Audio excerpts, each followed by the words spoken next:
China does not own a single kilometer of Arctic coastline. Yet, over the past decade, Beijing has spent billions of dollars securing access to Russian gas fields, ice-covered shipping routes, and ports along the top of the world. Beijing sees something much bigger forming across the Arctic, a northern trade corridor that could connect China with Europe while reducing its dependence on the Suez Canal and the Strait of Malacca. China calls it the Polar Silk Road. The route remains dangerous, expensive, and controlled largely by Russia. So why does? China believes the Arctic is worth billions of dollars. And what exactly is Beijing preparing for?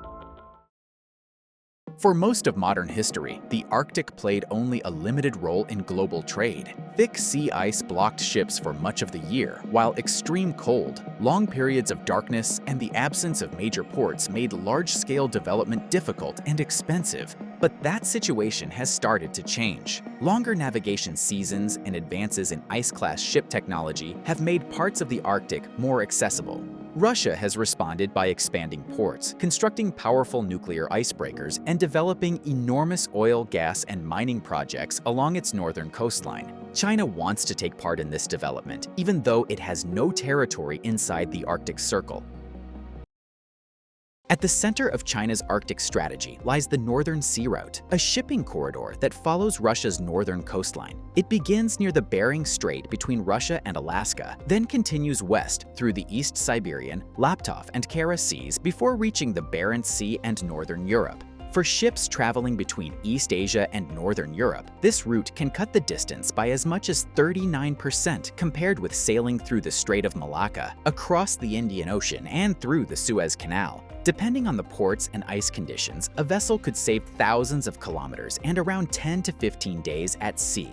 For China, the attraction goes beyond saving time. A large share of Chinese trade and imported energy passes through the Strait of Malacca, one of the world's busiest maritime choke points. Ships then cross waters where the United States and its allies maintain a strong naval presence. The Polar Silk Road would give China another option during a conflict, blockade, or major disruption along its southern trade routes. But the Northern Sea Route is not yet a serious rival to Suez. In 2025, Russia reported around 3.2 million tons of transit cargo along the route. By comparison, the Suez Canal normally handles more than 1 billion tons in a strong year. Only 24 container transit voyages crossed the Northern Sea Route in 2025, although that was an increase from 14 the previous year.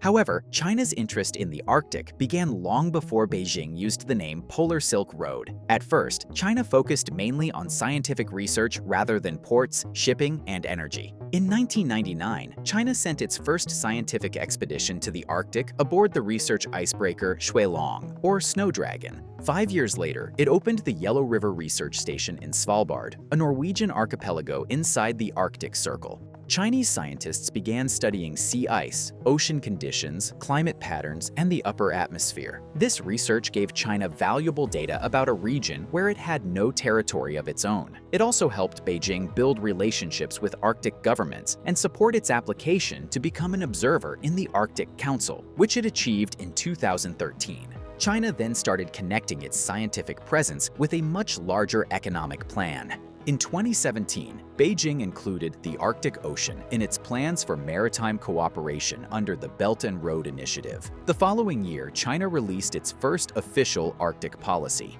The document encouraged Chinese companies to participate in Arctic shipping, port construction, energy development, and commercial trial voyages. It also introduced the name Polar Silk Road. At its core, the Polar Silk Road is about making journeys between Asia and Europe faster and easier. And that is exactly what I want when I book my own flights. Like most people, I hate searching for flights. I get redirected to third-party websites, decline several upsells, and repeatedly enter the same personal and payment information. But today's sponsor, Soar, is solving all of that. Soar offers a simpler way to book flights. Its prices are the same and sometimes cheaper than Google Flights or Skyscanner. It remembers your information, allowing you to book directly with the airline in one click. The process is fast and easy, and Soar even checks you into the flight automatically. It then texts your boarding pass directly to your phone, tells you which gate to use, warns you about delays, and automatically claims money back if your flight gets delayed or canceled, or if the fare drops after you book. If you have a trip coming up, click the first link in the description or pinned comment and sign up for Soar to get $25 off your first trip. Soar makes an individual journey easier. China wants the Polar Silk Road to achieve something similar on a much larger scale by making trade between Asia and Europe faster and more reliable. But the Polar Silk Road does not refer to one fixed route or megaproject. Instead, it covers a network of Russian ports, LNG plants, ice-class vessels, communication systems, and shipping lanes connecting China with Northern Europe. Beijing also made its long-term intentions clear. China wants access to Arctic resources, a role in establishing commercial standards, and a voice in future decisions about the region. But policy documents alone could not give China that position. Beijing needed a major project that could provide real experience in Arctic construction, financing, and shipping. That opportunity appeared on Russia's Yamal Peninsula. The Yamal LNG project sits near Sabetta on the northeastern side of Russia's Yamal Peninsula, more than 2,000 kilometers north of Moscow. The region contains enormous gas reserves, but its location made development extremely difficult. Russian geologists identified the South Tambay gas field during the Soviet period in the 1970s. However, the field remained largely undeveloped for decades because no roads or railways connected it with Russia's main industrial centers. Temperatures could fall below -40 degrees Celsius, while ice covered the nearby waters for much of the year. Novatek, one of the largest Russian gas companies, took control of the project in 2009 and made a final investment decision in December 2013. The company planned to extract gas from the South Tambay field, process it into liquefied natural gas, and export it directly by sea. The complete development cost approximately $27 billion. It included hundreds of production wells, gas processing facilities, 4 liquefaction trains, storage tanks, a power station, and accommodation for thousands of workers. Russia also constructed an airport and the new port of Sabetta, allowing heavy equipment and construction modules to reach a site with almost no existing transport infrastructure. Since building every component at the Arctic site would have taken too long, manufacturers assembled large sections of the plant at fabrication yards in other countries. Heavy transport ships then carried these modules to Sabetta during the Arctic navigation season. Yamal LNG started production from its first 5.5 million ton train in December 2017. The second and third trains followed in 2018, while a smaller fourth train entered service in 2021. Together, they gave the plant an annual production capacity of 17.4 million tons of LNG. Yamal had become one of the world's largest LNG developments, built in a location where even delivering basic construction materials required a major logistical operation. But before it could reach that point, the project faced a financial crisis that almost changed its future. When Novatek approved Yamal LNG in 2013, the company expected to raise much of the required money from international lenders. That plan changed after Russia annexed Crimea in 2014. The United States imposed sanctions on Novatek that restricted its access to long-term Western financing. The sanctions did not directly prohibit the construction of Yamal LNG, but they made it much harder for the Russian company to borrow the billions of dollars needed to complete the plant. China had already entered the project before the sanctions. In 2013, the China National Petroleum Corporation, or CNPC, agreed to purchase a 20% stake. The deal gave Yamal a major Asian partner and gave China direct ownership in one of Russia's largest Arctic gas developments. CNPC also signed a 20-year contract to purchase 3 million tons of LNG annually. This guaranteed Yamal a long-term customer and secured a steady supply of gas for China.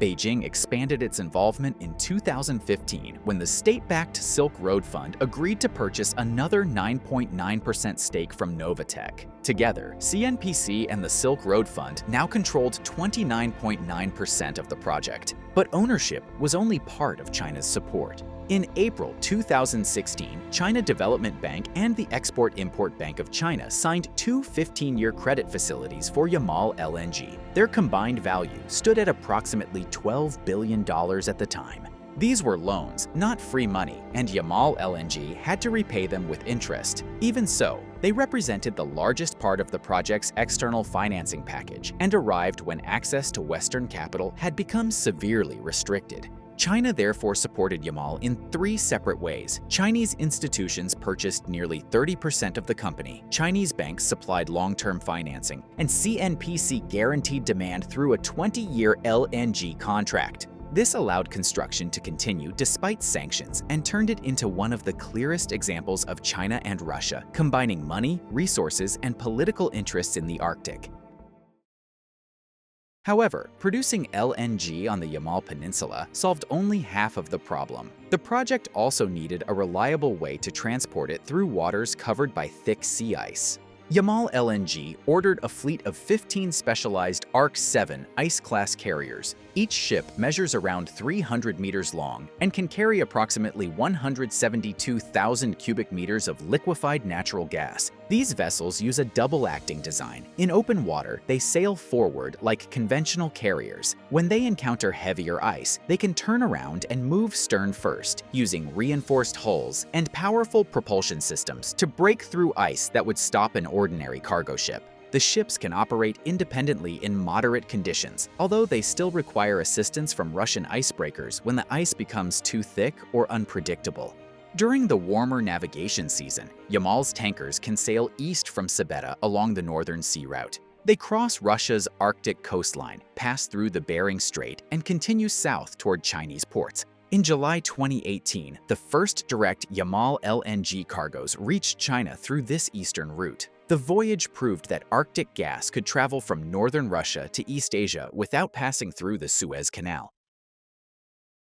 China's investment in Yamal supports several national goals at the same time, beginning with energy security. China consumes more natural gas than it can produce domestically, forcing it to rely on pipelines and LNG shipments from several countries. By purchasing 3 million tons of Yamal LNG annually, CNPC added another long-term supplier to this network. The Russian gas does not replace supplies from Central Asia, Australia, Qatar, or Southeast Asia. Instead, it reduces the damage China could face if political tensions, war, or shipping disruptions interrupt deliveries from one region. The Arctic route also addresses a much larger concern for Beijing: China's dependence on maritime choke points. A large share of the oil and LNG entering China passes through the Strait of Malacca. At its narrowest point, this channel is only a few kilometers wide, and China has no control over the surrounding waters. After leaving Malacca, ships heading toward Europe or northern Russia normally travel across the Indian Ocean and through the Suez Canal.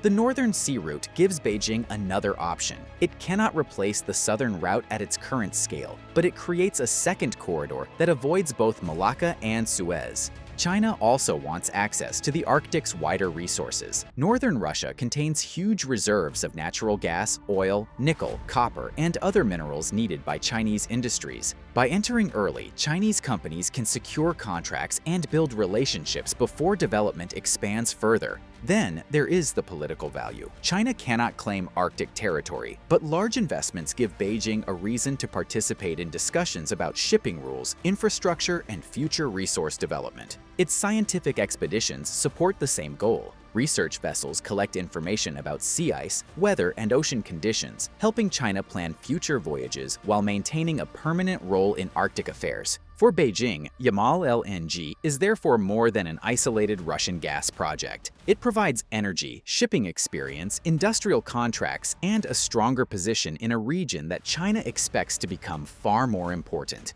But the Polar Silk Road still faces high costs, dangerous conditions, Western sanctions, and heavy dependence on Russia. It may take decades before regular container ships can use the route on a large scale, if that ever happens. China, however, is preparing early. Beijing is securing energy, collecting Arctic experience, and building relationships before the northern route reaches its full commercial potential. Now here is a question for you.